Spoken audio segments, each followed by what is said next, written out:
Halo semua, balik lagi di obrolan Tobat Lasino Rini, dan ke depannya gue akan ditemenin sama cewek cantik yang satu ini. Bisa aja, ini kali pertama loh aku podcast kayak gini. Oh iya, beneran? Perkenalan dulu dong sama pendengar kita. Kakak siapa dan dari mana? Nama aku Dina, tapi kalau temen tongkrongan manggilnya Val. Jadi enaknya dipanggil siapa nih? Dina aja gak apa-apa. Jadi apa nih yang mau kita bahas nih?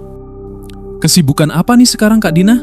Aduh, dipanggil kakak. Aku belum setua itu loh, panggil Dina aja. Aku sekarang kuliah sih, sambil kerja di Jakarta Selatan sekarang. Oke, menarik nih. Oh iya, ini untuk Instagram kakaknya apa nih?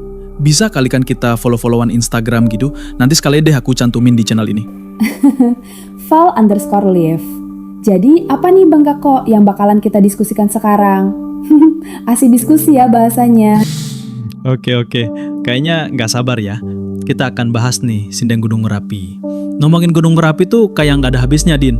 Dari letusannya, sejarah, sampai cerita mistisnya.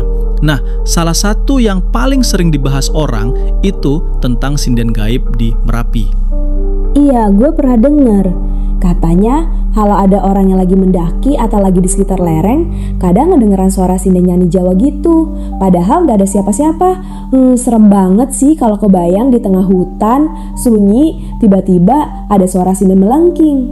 Betul. Dan kabarnya suara itu bukan cuma sekedar nyanyi.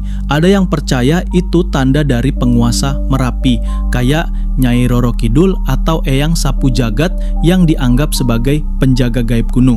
Sinden itu kayak utusannya gitu, Din. Dan biasanya suara sinden ini gak bisa direkam.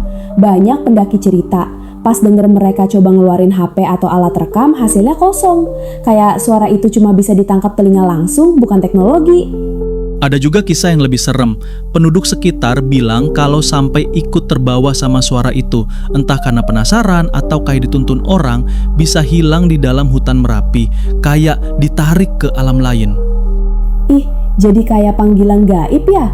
Sama kayak konsep pamit yang suka diingatkan orang Jawa kalau masuk hutan atau gunung. Kalau nggak sopan, bisa-bisa malah beneran diajak sama penunggu. Makanya orang lokal selalu bilang, kalau dengar suara sinden, jangan dihiraukan. Tutup telinga, baca doa, lanjut jalan. Jangan nekat nyari sumber suaranya, soalnya katanya nggak bakal ketemu manusia.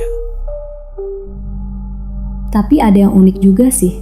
Beberapa cerita bilang, suara sinden itu justru semacam peringatan.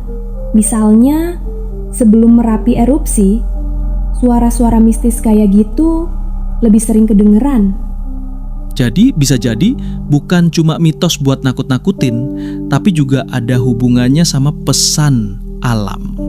Ya apapun itu, sinden gaib Gunung Merapi masih jadi misteri yang nggak bisa dijelasin sampai sekarang. Dan justru itu yang bikin makin menarik. Antara percaya atau enggak, cerita-cerita kayak gini bikin kita sadar kalau gunung bukan cuma tempat fisik, tapi juga ada dunia lain yang hidup berdampingan. Thanks ya, Din. Oh, last nih. Tapi lu percaya gak sih dengan hal gaib gitu sebenarnya? Kurang sih Bang Gako, tapi namanya budaya Indonesia, ya kental kan dengan cerita-cerita gitu. Ya gue anggapnya sekedar hiburan aja sih.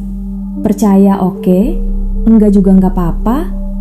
Karena ya gitu, semuanya punya budaya masing-masing.